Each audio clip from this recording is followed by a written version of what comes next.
अब पाए देश दुनिया की ताजा तरीन अपडेट सिर्फ न्यूज 21 पर। नमस्कार, मैं हूं आपके साथ रितिका पांडे। आप देख रहे हैं न्यूज 21। हमारे खास बुलेटिन में बहुत बहुत स्वागत है आपका। पेश है आज के मुख्य समाचार। लोकसभा चुनाव को लेकर भाजपा कांग्रेस बड़े दलों के बड़े नेता लगातार सभा और रोड शो कर मतदाताओं को अपने पक्ष में मतदान करने के लिए प्रयास कर रहे हैं। दौसा लोकसभा सीट अब प्रतिष्ठा की सीट बन गई है। प्रधानमंत्री नरेंद्र मोदी के रोड शो के बाद दौसा में अब कांग्रेस के नेताओं का दौर शुरू हो गया है। दौसा लोकसभा क्षेत्र के गीचगढ़ में आज पूर्व मुख्यमंत्री अशोक गहलोत ने कांग्रेस प्रत्याशी मुरारीलाल मीणा के समर्थन में जनसभा को संबोधित किया। इससे पूर्व सिकराय में भी बहारवाड़ा में सीएम भजनलाल शर्मा की जनसभा हुई थी।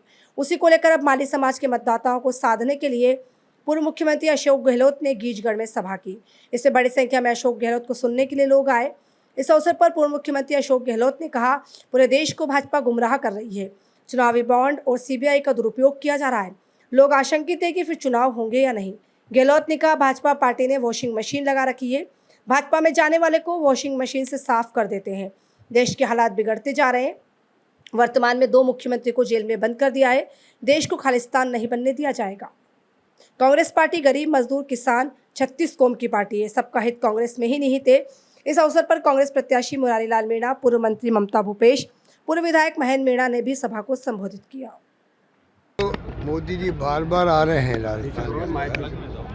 एक तरफ कह रहे हैं अगली बार 400 पार, तो फिर मोदी जी और उनकी पार्टी से घबराई हुई क्यों है?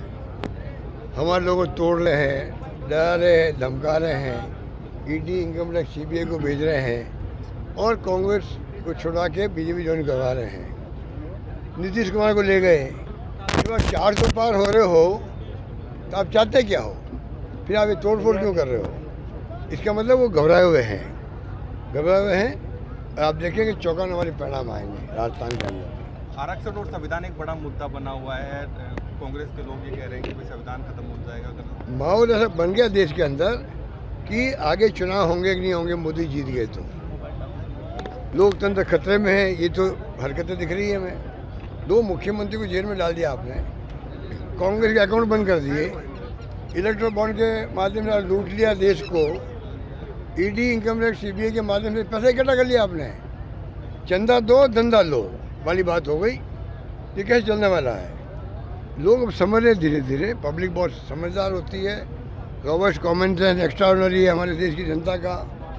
मुझे उम्मीद है कि इस बार जनता इनको सबक सिखाए। एआरसीपी के लेकर काफी राजनीति हो रही है सर, पानी को लेकर। देखिए, एआरसीपी को लेकर राजनीति इन्होंने इतनी बड़ी करी है। एक खाली 16 योजना चल रही देश की राष्ट्रीय परियोजना है। क्या राजस्थान हक नहीं था क्या? 25 सीटें को जीता ही राजस्थान जनता ने। क्या एक एआरसीपी को आप राष्ट्रीय परियोजना घोषित नहीं कर सकते थे क्या? और सरकार बदल दी आपने। एक ऐसा एग्रीमेंट जो मेरे वक्त में तैयार हुआ, हमने उसको मना कर दिया कि ये हमारे हित में नहीं है राजस्थान के। सरकार गई, उस पर साइन करवा लिया अधिकारियों से कि ये हमारा एग्रीमेंट नया हो गया है और समस्या हल हो गई है। हम कहते हैं 2 लाख हेक्टेयर में हमें सिंचाई चाहिए। हम कहते हैं 13 जिलों में पीने का पानी चाहिए।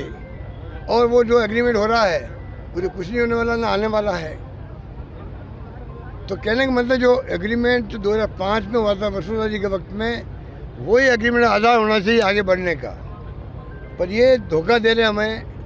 प्रधानमंत्री खुद कह के गए अजमेर में, जयपुर में, मैं इसको दिखाऊंगा।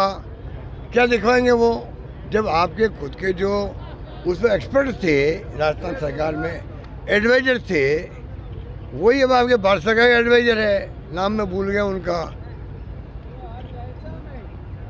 तो जब वही एडवाइजर है सेम, लेकिन तो उसके बाद में क्या बचता बताओ आप? बाद में नहीं मान रहे लोग और ये गुमराह लोग अलग से कर रहे हैं। प्रधानमंत्री के साथ में अब आपके मुख्यमंत्री मोदी करने लग गए हैं, आभार व्यक्त कर रहे हैं, धन्यवाद दे रहे हैं। अरे पहले समझ तो लो ये घटना, ये एआरसीपी है क्या भला? समझो ये आपके यमुना का पानी की एग्रीमेंट क्या है? बिना समझे हुए आप तारीफ कर रहे हो, धन्यवाद दे रहे हो। हमारे मंत्री जोधपुर वाले थे शेखावत साहब।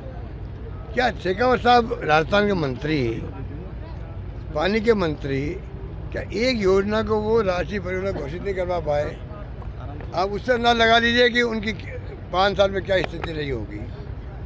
सर, एसटी मतदाताओं को साधने के लिए कोशिश की जा रही है। किरोड़ी मीणा लॉबिंग कर रहे हैं। कल पीएम के रथ में भी नजर आए वो साथ। देखिए, तो उनके बारे में मुझे कोई कमेंट नहीं करना। आप जानते हो मैं कह चुका उनके बारे में, पहले मैं कमेंट कर चुका उनके बारे में। उन्होंने ये कहा है कि मैं त्याग दे दूंगा अगर बीजेपी अशोक गहलोत जिंदाबाद, अशोक गहलोत जिंदाबाद, अशोक गहलोत जिंदाबाद, अशोक गहलोत जिंदाबाद।